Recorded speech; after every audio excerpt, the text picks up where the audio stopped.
You're listening to the B Fox and B Frank show. Lots to talk about from last week.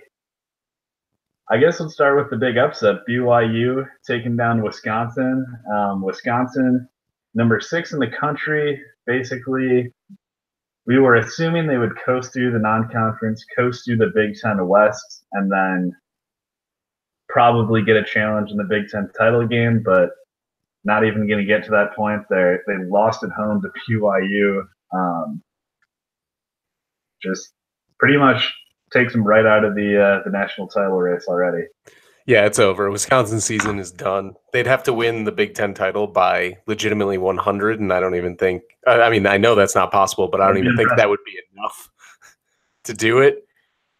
I think the biggest thing that we get out of this is Arizona really that bad, or is BYU like a decent team this year? Because Arizona lost week 1 to BYU, and they looked real bad in week 2 against Houston. They lost by 1 million to Houston. Yes. So but Houston's pretty good too. So I don't know. That I just wanted to bring up Arizona one last time because I don't think we're going to ever talk about them again this season. I mean, you can get sucked into the transitive game, certainly. BYU also losing to Cal already, which is weird. It's very, very wonky early season schedule for the Cougars. But yeah, first home non-con loss since 2003 for Wisconsin. It was 41 straight wins. You kind of gotten the habit the last several years of just starting slow against clearly overmatched teams, figuring it out maybe late second quarter or in the second half, and just imposing their will. Never really happened against BYU. BYU did a pretty good job of controlling the tempo, controlling the ball. All-time 10 out of 10 name in Squally, Canada. Yep. 11 carries, 118 yards, 2 touchdowns.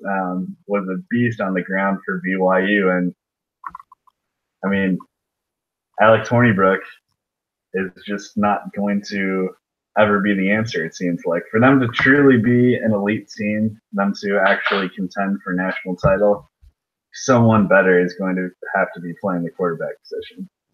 100%. And before we get off BYU, Squally Canada and Tanner Mangum as your running back quarterback combo is incredible. I feel like Mangum's been there since like 2009 though. It's been Taysom Hill for about 17 years, and then Mangum for like the last 12 or so. Yeah. So I feel like because they always have these ridiculously first-named guys at quarterback every single year for the last seemingly 30 years. But when you can win on the road at a Power 5 school that is supposed to be in the national title contention and your quarterback throws for 89 total yards, I mean, that has to go towards the ineptitude of the Power 5 school, because if you look at Wisconsin, they still rush for nearly 200 yards. They're going to do that in almost every game, no matter who they play. And like you said, it's Hornibrook. He will forever hold them back. He's not a good quarterback. He's just a decent quarterback. He's a placeholder until they can get someone good, which is what we've been saying with Michigan and LSU for about the last decade and a half. So without it, I feel like Wisconsin has officially moved into that category of they can be dangerous if they get a quarterback. But that's not Wisconsin football. They're not going to go out and get a quarterback. Yeah, Russell Wilson is far more the exception than the rule. It's formulaic every year. Like, you're going to have a great running back, absolute hogs on the offensive line, and historically a great defense. But that was kind of a question mark for Wisconsin this year. It would be solid, but not maybe up to the standard that they historically have had. Under Jim Leonard, it's going to kind of be a work in progress. They improved a lot over the course of the last season, but nowhere near the level they were under Dave Aranda before he went to LSU. Mm-hmm. And that hurt them at times against BYU, just not being able to get penetration, knock down running backs, and inevitably just not be able to get off the field when they needed to. But yeah, not a great look for Wisconsin. Not a great weekend for the Big Ten overall for most parties. But yeah, this one seems like the first real casualty of national title contenders. Yeah, and it was relatively out of nowhere. I mean, it's said time and time again that Evanston, Illinois, Iowa City, Madison, Wisconsin, at those 11 a.m. kickoffs are like a black hole for college football, and here we are.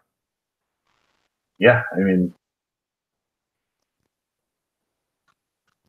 that reaction says it all right there. Just thinking about that made me yawn. I mean, Northwestern's going to mess around and beat somebody better than they should this year at 11 a.m. I mean, that's a team that's been pretty trash this year. Mm-hmm. Losing to Akron, Nebraska, losing to Troy. Scott Frost still looking for his first win. Big Ten West, we already knew there's just a disgusting disparity between West and East, but last weekend really underscored it, just how bad the West is. And I mean, with Wisconsin as the standard bearer, even they can't, take care of business, then, I mean, really in trouble. Yeah, it like you said, it was a terrible showing for the conference pretty much as a whole. I mean, you throw in the fact that Rutgers got the doors blown off them by Kansas, and that's like the lowest of low you can hit. Yeah. I mean, through 3 games, David Beaty's already almost doubled his career win total at Kansas, which is nuts. But yeah, and he's lost to an FCS school. Yeah, hard to explain that away if you're Rutgers.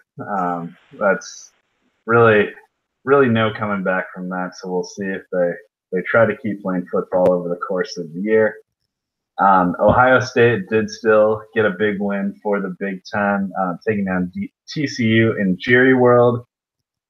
This was a game, last week I picked TCU, thought it would be one of those classic Ohio State letdown games. Very close to getting that. TCU was up at the half, but third quarter's 4-minute stretch, Ohio State just absolutely turned it on. 3 touchdowns. Dwayne Haskins using his arm and his legs again to keep that offense moving. And I mean, Ryan Day, 3 games, 3 wins. This was certainly the biggest challenge by far, but I mean, he made sure Ohio State did what it was supposed to do. Now Rutgers is going to go out and pay him an absurd amount of money to be their head coach, and he will inevitably fail, and that's that. But yeah, it was the tale of a half and then a stretch of time in the third quarter that really decided this game. Naturally, spread was 13. I had Ohio State minus 13, and they win by 12, so c'est la vie. But Haskins looked good again. Like I said, I think he is a significant upgrade. And when I say significant, I mean significant upgrade from JT Barrett. I cannot state enough how overrated I think JT Barrett was. With the talent he had around him, that guy, and obviously they had a couple other things going on, but that's a national title. You should win at least one with that group. But J.K. Dobbins is really damn good. People seem to be forgetting that, and it's kind of overshadowed by how good the defense is for Ohio State and the fact that Haskins has been able to do a lot of this himself. Weber's still, superstar essentially on both the ground and the passing game. So Sean Robinson still hasn't proven anything. I did not know Kenny Trill was on the coaching staff at TCU. I probably would have swayed my opinion a little bit, but knowing that Sean Robinson has the tutelage of Kenny Trill to learn from is good news going forward for TCU. The defense still looks good. They've got a really good running back in Anderson. Like, they're fine. They've just got to get more consistent quarterback play. Yeah, I mean, you underscored it perfectly. For Ohio State, your backup running back is Mike Weber. Like, dude started pretty much anywhere else. But J.K. Dobbins is so good. Weber is still so very good on his own. It's pretty unfair when that's your change of pace for opposing defenses. Yeah, I mean, J.T. Barrett, severe regression, I would say, over the years at Ohio State. Yep. Pretty similar career arc, honestly. This is a throwback, but Juice Williams, the U of I stud. Wow. Great freshman year, great bursting onto the scene. Thought that would continue at the same level throughout the duration of his career. It did not. Barrett's is fairly similar, kind of being thrust in there unexpectedly after Braxton Miller getting hurt, played out of his mind, perhaps above his level when he was first on the scene and then kind of never was able to fully regain that. Dwayne Haskins for sure looks like the real deal since becoming the full-time starter. Like you said, this was the biggest test, but I mean, almost 350 in the air, 3 touchdowns, one of them running. Can't really ask him to do much more. I mean, Ohio State looks every bit the title contender. Yeah, and the defense played really well even without Nick Bosa in the second half, and he probably won't play this week as well. Yeah, it's a little scary and aggravating. An opposing fan when football kind of has that next man up mantra, but when you're somebody like Ohio State, next man up still going to be like a 4.5-star recruit. Right. He's the best player in his high school's history. So that's shouldn't hurt them too much. No. Missing Bosa. And then finally last week, big battle in the SEC. The Fighting Coach O's go into Auburn, sneak out with a 1-point victory. Cole Tracy, 42-yard field goal as time expired. 2 top 10 wins in 3 games for LSU. I mean, nobody has a better resume on paper. Is it time to start considering them as potentially maybe playoff and title contenders? I will say this first. I'm sick of the narrative of, oh, Cole Tracy kicked at Assumption or whatever and kicked in front of like 60,000 fans throughout his entire career and is kicking in front of 80,000 today. It's so annoying. Who cares? Like, get it over. Let's go. Talent is talent. But he used to be at a small school. Now he's at a bigger one. That's a great, that's a great thing to hear. I can't wait till they're on game day and there's a whole huge thing with Rinaldi about it. Oh yeah. Very serious ever since. Yeah, this is a game that interim Coach O wins 10 times out of 10. This is the game he wins to get him the full-time job. This is not a game full-time Coach O wins. I don't know where to go from here because they have every bit the look of a title contender and a playoff team without having any real star on this team. The defense is very good. The secondary is incredible. They forced Stidham into 2 interceptions, I believe, and just made it very tough on him all night. And like we've said time and time again, we think he's the best quarterback in the SEC. Brissett didn't have an overly good game. Burrow, again, was adequate. And that's really all you have to be as an LSU quarterback. He made, the right throws and didn't turn the ball over. That's all you have to do. They don't feel like a playoff team just because you say all that and you're like, oh, wow, this team should probably be like New Year's 6 bowl, but nothing better. And then here they are knocking off Auburn. They've already blown out Miami. Like, if they beat Alabama, God only knows what's going to happen here. That's what I'm saying. Like, it feels weird because, like, you can go down the list and poke holes in pretty much everybody. Yeah. And you're kind of just left with Bama, Georgia, Clemson, Ohio State on their own tier, and then huge like ravine, and then everybody else. Like it does feel very weird putting LSU kind of in that category. It's of course still very early in the season, so assuming some of those teams will show signs of mortality, I don't know. Probably there's Oklahoma on there too. It's the 5th team on pretty much everybody else, but yeah, my take here is Joe Burrow can play quarterback, and we're locking that in. Could come back to haunt me later in the season, but that's what we're sticking with here. I mean, he was the better quarterback in this game, going up against Stidham, which there are not often times where LSU quarterback can't say that. Basically, going up against much worse competition on the other side than Jarrett Stidham. So that's a huge accomplishment in and of itself. Yeah, if you're having to pick a star of the team, Nick Brissett maybe didn't really have a star-like performance in this one. Right. The defense as a unit really be the most outstanding player or players. Cole Tracy, hell, he could be the star of this team. Yeah. sure as hell better than that Bubba dude in Miami. Yeah. Absolute scrub. Bubba 40% assistant Baxa. year. Yeah, fuck out of here. That's some big times. Make it till you make it. I refuse to It's learn the full strictly off the name. context. Yeah. Oh yeah. That's a Miami football. That's like a Miami linebacker name or something. Like Oh yeah. that's a little too much swag for a kicker.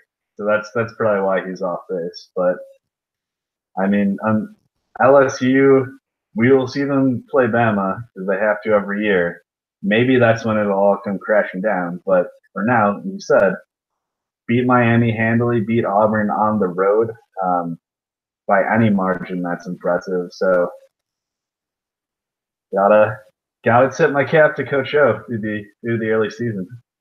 And another point is the Auburn secondary did not look very good. There were a couple plays where they got absolutely torched on just bad coverage, and that's what cost them this game. The front seven is very good. It's always going to be good for Auburn. It's the secondary that seems to be causing them issues. And that's where they lost this one. Yeah, and it's not going to get any easier for them either. Really helps at this point that they got the win over Washington in the season opener to kind of buy them some equity if they could afford a slip up like this. But I know they certainly weren't hoping that it would come so soon after that big win just 2 weeks later.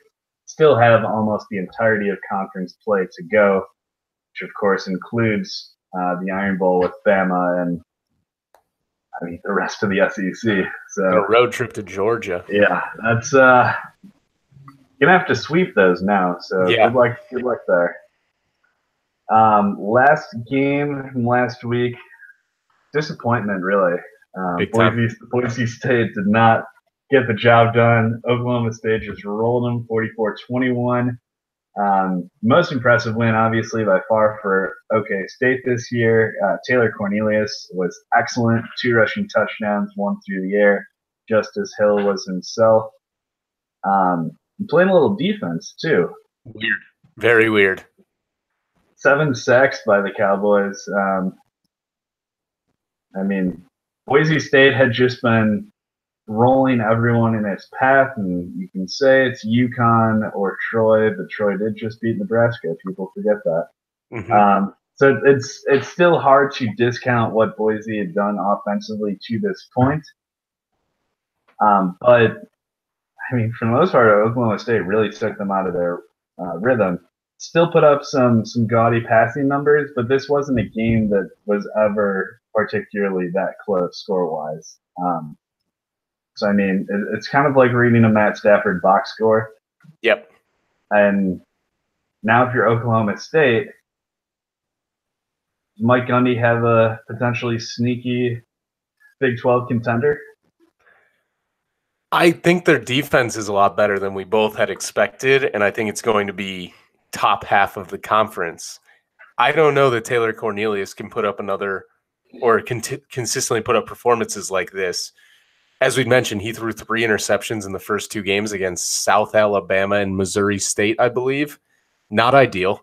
But to come into a game like this and beat Boise State, who we both agree is probably the best group of 5 team or one of the best, excuse me, UCF is still around, but they're one of the best group of 5 teams. I just think it's Boise State's defense really isn't that good. Justice Hill is one of the better running backs in the conference. I still am not a firm believer in Cornelius, even though he played well.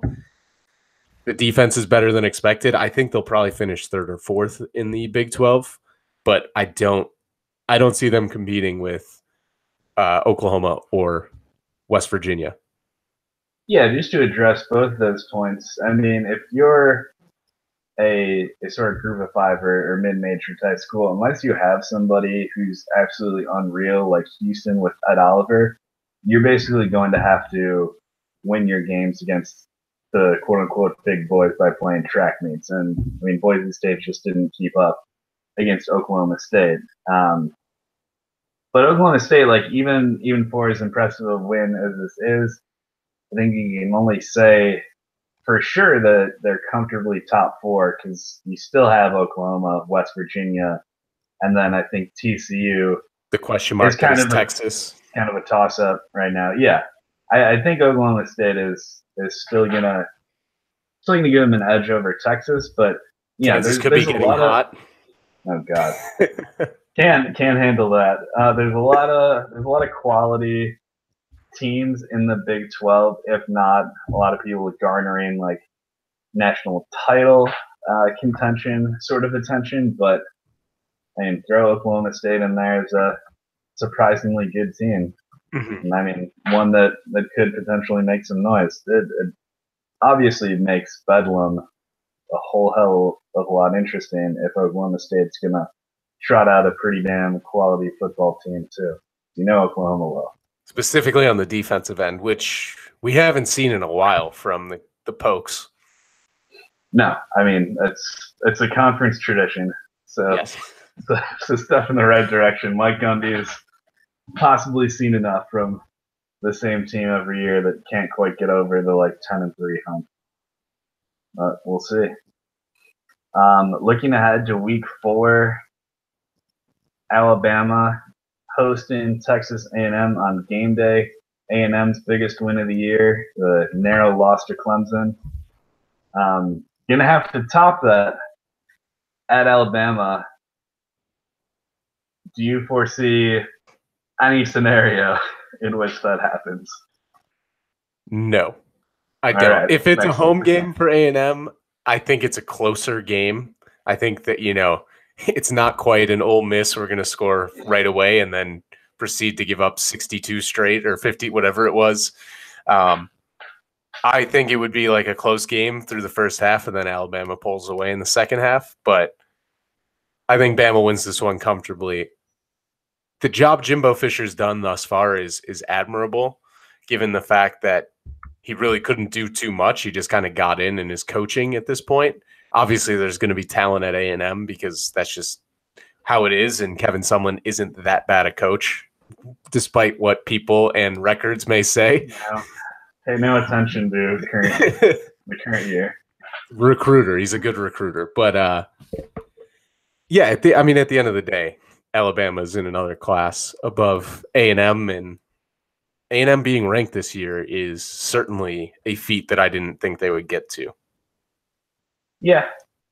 This is a team where we were talking preseason, new coaches, new situations. You kind of imagine A&M's cupboard relative to a team like, say, Florida State would be, a lot less, relatively bare. But kind of look at what Jimbo's been able to do so far, how Willie Taggart has been languishing. He's getting blown out by Syracuse now.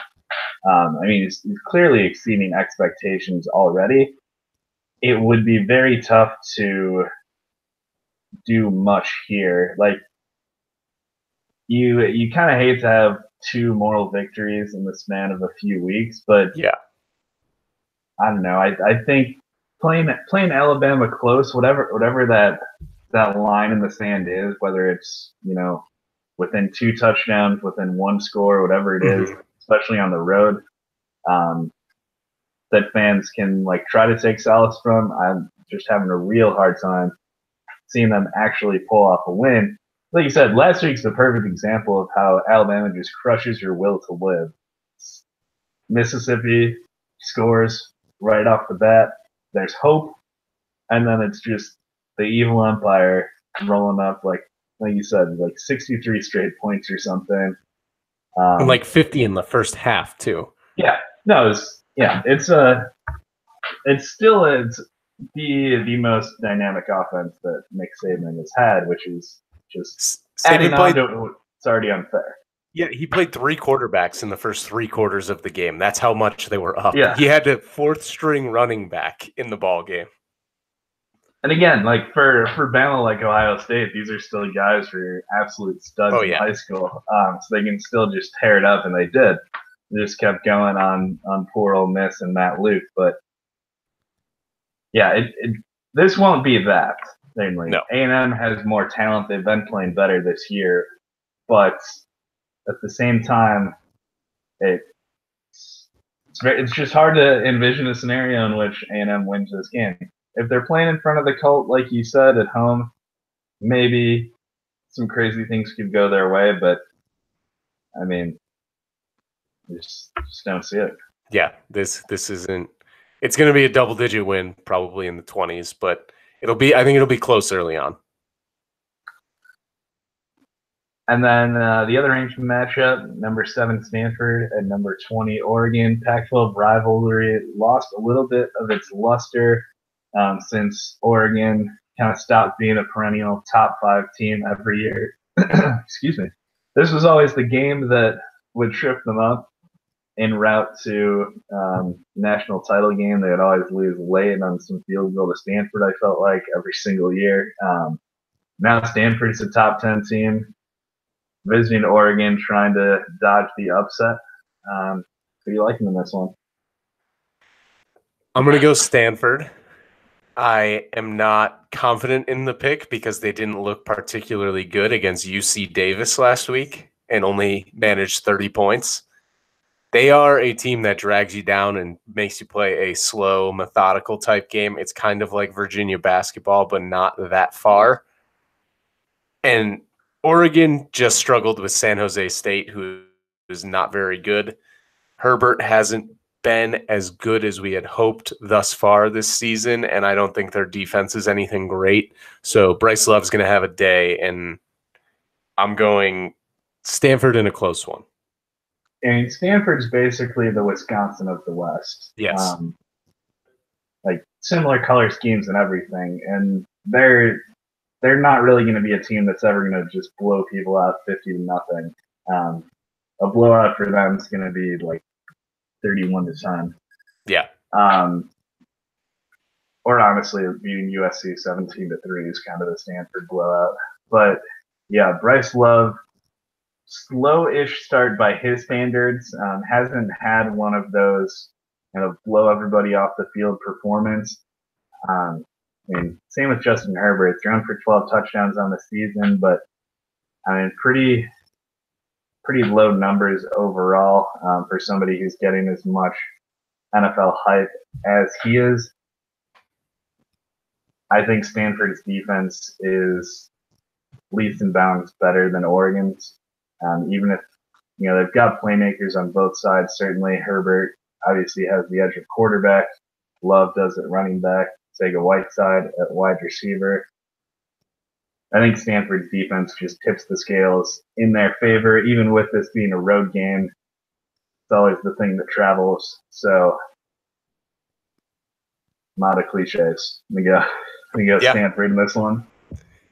It's not the typical Pac-12 after dark type matchup.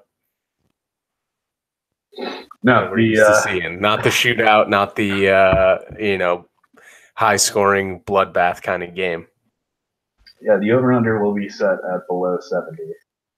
Yes, can be sure of that. But yeah, Stanford is another one of those teams that, like LSU, they're kind of in there, like in the thick of where we should be talking about them as a title or at least playoff contender. But even though there's like 2 teams separating them and the top 4, it's very hard to associate them with that group. It just is. Yeah, and it feels like when they play Notre Dame, if both teams are top 10, it's going to be the worst top 10 matchup in the history of college football. It certainly could be one of the ugliest. Yeah. Notre Dame hasn't been playing the prettiest of games, although they've been winning. But yeah, them and Stanford will be it's a match made in heaven, really. It is, except for the people that will be there in person to witness it. Yeah. But yeah, Stanford just keeps winning. They'll obviously have to take down Washington after this, which would be another bigger challenge. But they could certainly play their way into the playoff. Who knows who the best team in the South is right now? Maybe Utah. I don't know. It certainly doesn't look like Arizona or USC, who we were kind of speculating before the season. Maybe still the Fighting Herms can bounce back. But who knows? That was the easiest bet in the world. You had to take San Diego State. That was free money. Yeah. Especially after Stanford beat them pretty handily already this year. But Yeah. yeah, oh well. Flew too close to the sun to Arizona State. It's early though. It is. I mean, we'll still probably fluctuate back and forth like 5 more times on them, and they'll finish like 7-5. So it'll be Lose a to big Northwestern in like this the Citrus yeah, Bowl or something. Yeah, The Meineke Car Care Bowl. Yeah, I mean that's being generous to Northwestern. Who knows if they'll make a bowl this year? That's true. Yeah, I don't know. It's hard. It's hard to pick anything about the Pac-12, especially the South, because everyone good is bad basically, and yeah, everything else is just kind of question marks all over the field. So I guess I, at least, and I encourage you to as well, to take it upon myself to just watch every Pac-12 After Dark game and just do the necessary research to come up with these fully formed opinions of each individual team. Yeah, Bill Walton won't be there for us, but we'll still be able to it's really to check it out. Like that's an untapped market. Just getting him, put him on a stationary bike on the sideline or something. Just kind of talking as things enter his mind. Let him ride his bike. Doesn't he bring a bike everywhere he goes? Just let him ride it around just like around the it's like around the field. And just around the outside of the stadium, not even watching the game. Yep. Just have him have things to say. For the pregame, they should just have him ride across the campus and just talk the entire time. And get numbers. That's basically how the Maui works. Yeah. Like everything is just him riding his bike. All right. We're scoring at home. Indiana Hoosiers 3-0. Just have to get the obligatory shout out playing Michigan State at home, pretty much the same time as the last time they beat a ranked team, which was also Michigan State at home, I believe 3rd game of the season. Michigan State went on to finish 3-9 that year, so took a lot of the luster away, trying to win this and hope Michigan State doesn't completely suck the rest of the year. But I'm all aboard the Stevie Scott hype train. Just a true freshman running back beast, and I'm laying claim to it. Indiana is the best football team in the state of Indiana. Wow. The transitive property of beating Ball State by more points. Yes, that is a good point. Scientific. How about Purdue, man? 0-3. They are not very good. I mean, yeah, especially when all the momentum is coming into the season, preseason hype. Purdue very much on the rise. Indiana, no idea what to expect. Probably on the decline, if we were being honest, because really didn't know how the defense would hold up. But it's running back you. Yeah, it is. Morgan Ellison suspended indefinitely. He was next in line after a big freshman year last year. Just plug another true freshman there this year. And next man up. Feed him the ball 35 times a game. Good things will happen. So it's like Lawrence Maroney at Minnesota. They just gave him the ball like 100 times a night and hope to win the game. Yeah, those Minnesota teams used to be good and fun. So I will take the comparison. But yeah, it's kind of what we have to look forward to now that the Fighting Herms are dead. Boise State is dead. UCF's still alive though. National UCF champs. Is still alive. Yeah, they have not lost in a long time. Over one full season. Yes. Or I don't know the exact number of days off the top of my head, but Indiana football back as well. At least until Hoosier hysteria probably is when people start tuning out. But I will support till the end. Who knows? Maybe it's a Rose Bowl season. Probably not. But love it. Keep the expectations high. It's still September. That's why there was SB Nation released their updated projected wins, and Indiana is favored in 6 of the last 9 games. So you see that going 9-3 is like, this is just too much. Should not be showing us this. Yeah. Any last thoughts? Go Hoosiers. That's all I can say. Thank you. We go Hoosiers. Listen to Spread Option. Come to you later this week, and get excited for another strong week of college football.